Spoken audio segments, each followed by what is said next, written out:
धर्मनगरी अयोध्या में राम मंदिर के भव्य निर्माण के साथ इस साल का छठा दीपोत्सव बेहद ही खास रूप से मनाया जाएगा।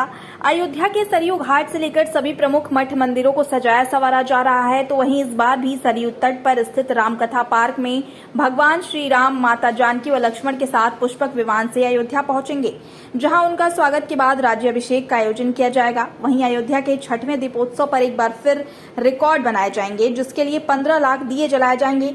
राम की पैड़ी व सरयू तट के किनारे तट पर 37 घाटों पर दीप जलाए जाने के लिए 18,000 वॉलंटियर को तैयार किया गया है।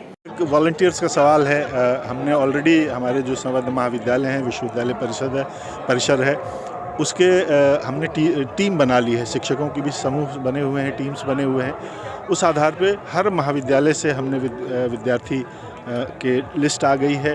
उनको उनका आई कार्ड बनाया जा रहा है। हर विद्यार्थी का यूनिक आई कार्ड होगा। उस आई कार्ड पे वो एंटर करेगा और उसके बाद उन विद्यार्थियों को हम ट्रेनिंग भी दे रहे हैं। जो हमारे अलग अलग ग्रुप्स हैं, हमारे पहले जो कोर ग्रुप है उसको ट्रेनिंग दे रहे हैं, वो फिर हमारे निचले ग्रुप को ट्रेनिंग दे रहा है। और इस तरह से उनको ट्रेनिंग भी दिया जा रहा है कि किस तरह से दीपोत्सव के दिन आपको एक अनुशासनात्मक तरीके से एक दिए गए समय के अंतर्गत हम दीपोत्सव का कार्यक्रम निर्विघ्न और सफलतापूर्वक संपन्न कर सकें। क्या ये ड्रेस कोड भी है? ड्रेस कोड में हमने कैप दिया हुआ है उनको। एक कैप है जिस पे विश्वविद्यालय का लोगो है और साथ में यही एक बेसिक ड्रेस कोड हमने कैप का ही रखा हुआ है, ताकि दिन में धूप भी रहती है, दिन में दिए हुए लगाने होते हैं तो प्रोटेक्शन का काम होगा। और चूँकि फेस्टिव माहौल है, आप देखिए ना, दीपावली के समय एक उल्लास का वातावरण रहता है, तो हम ड्रेस कोड में बांधना नहीं चाहते हैं, इसलिए हमने एक सिर्फ कैप का ड्रेस कोड रखा है। विद्यार्थी अपना उल्लास के साथ आएँ, अपना मनाएं। ऐसा हम घाट कुछ और नए आइडेंटिफाई किए हैं, जिला प्रशासन ने हमें कुछ और नए घाट दिए गए हैं और ये मान के चलिए कि बाकी चीज़ों में कहीं कोई कमी नहीं आएगी। ऑलरेडी हमारे दीवों की सप्लाई चालू हो चुकी है। मैं ये बताऊं कि 10 लाख से अधिक दिए ऑलरेडी हमारे पास आ चुके हैं।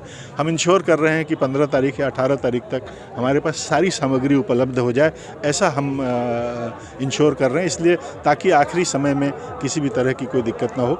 जिला प्रशासन का बहुत सहयोग मिल रहा है। कमिश्नर साहब, कलेक्टर साहब और एसएसपी साहब, जितने लोग हैं, सब लोग, एडीएम, सब लोग बहुत तन्मयता के साथ सहयोग कर रहे हैं और समन्वय के साथ ही काम हो रहा है। तो मैं ऐसा उम्मीद करता हूं कि इस बार का दीपोत्सव अद्वितीय होगा। सबसे चैलेंजिंग क्या लग रहा है इस दीपोत्सव? बहुत चुनौती जैसी ऐसी कोई बात नहीं है, क्योंकि पिछले 5 वर्षों का हमारी टीम को अनुभव है और हर बार हम जो कमियां रह रही हैं, अगली बार हम उस कमियों को सुधारते हुए आगे बढ़ रहे हैं। तो 5 वर्ष का अनुभव से चुनौतियां हमारी कम हो गई हैं। लेकिन हाँ, आपने ये कहा चुनौती, तो ये ज़रूर हो सकती है, क्योंकि दीपों की संख्या बहुत ज़्यादा है और घाट हमने बहुत ज़्यादा किए हुए हैं।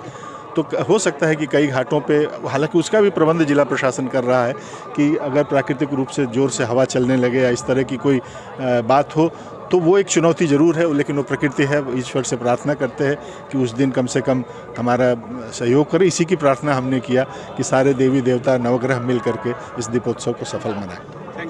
2022 का दिव्य भव्य दीपोत्सव, जो कि विगत कई वर्षों से होता चला आ रहा है प्रदेश सरकार के द्वारा, और हमारे यहाँ राम मनोहर लोहिया अवध विश्वविद्यालय के कुलाचार्य, कुलगुरु माननीय अपने कुलपति जी और जो डीन हैं हमारे प्रोफेसर आचार्य अजय प्रताप सिंह जी, उनके निर्देशन में दीप मालिकाएँ सजाई जाए हैं यहाँ पे।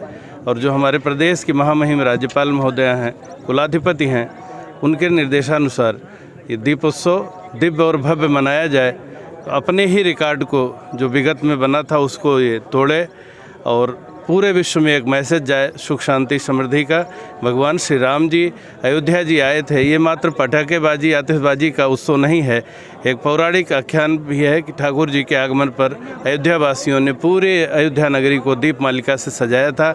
उसको प्रशासन और शासन अपने व्यवस्थाओं से, और इस बार सबसे बड़ी बात है कि जन सहभागिता सुनिश्चित हुई है। जिनकी इच्छा है वो जा कर के वहाँ पर एक कार्यालय खुला है, अपनी तरफ से धूप, दीप, बत्ती, जो भी तेल अर्पित करना चाह रहे हैं, दीप मालिका सजाने में सहयोग देना चाह रहे हैं, वो लोग अपना सहयोग भी कर रहे हैं। तो ये जन उत्सव हो जाए, एक केवल शासन प्रशासन का उत्सव न रह करके ये एक प्रयास कुलाधिपति महोदया जो अपनी आनंदीबेन पटेल जी हैं उनके द्वारा एक पहल हुई है और उसके तहत सभी लोग जुड़ रहे हैं और दिव्य भव्य उत्सव मनाया जाए, निर्विघ्न संपन्न हो। उसके लिए आज यहाँ माँ भगवती सरयू अम्बा का पूजन हुआ और सभी साधु संत यहाँ उपस्थित हुए, सबके निर्देशन में आज संचालन हो रहा है।